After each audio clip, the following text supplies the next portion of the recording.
Yeah, it's been important for us. We've had some tough times here lately because we've been down a few players and we've had to kind of learn to play without them.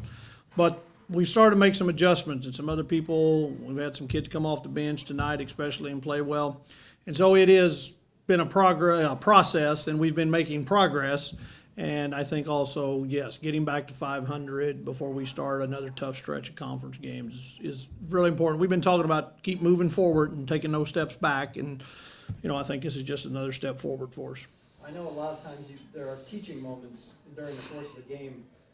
Things weren't going your way early on in this game, and I haven't seen enough of your games to know any better, but a wholesale substitution of 5 for 5, what kind of message does that send? Well, I think it's intimate. We've been doing that a little bit, the 5 for 5 early because we're playing 3 games a week and we're trying to keep people fresh. But what happens when you do that is some of these groups just bring a different level of energy. And tonight, we were down. I think the first group that started only scored 3 points when we put that second group in. And they really, I thought that was the key to turning things around. They brought a lot of defensive intensity.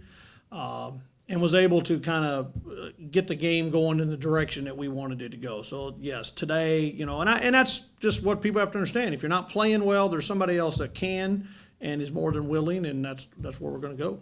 14 offensive rebounds to their 6. That's got to be huge. Second chance. Yeah, second chance points. We talked about how we should be able to go to the glass and sometimes we shoot and just assume it's going in and we stand and watch it. So, I think getting second chance points is always a plus because you're not always going to make your first shot, but sometimes a lot of kids stand around. So we've been really coaching and teaching to go and chase and pursue offensive rebounds, and I thought that helped tonight, as well as making sure the other team gets one shot a trip. And I thought we did a good job with that as well. It seemed like there was just a lot of quick hands, good rebounding, and your offense was really, I think, running really precisely in the second half, as evidenced by, you shoot 54% in the second half. I would take that. Yeah, I'll take that any night. No kidding. Our offense was a lot better in the second half.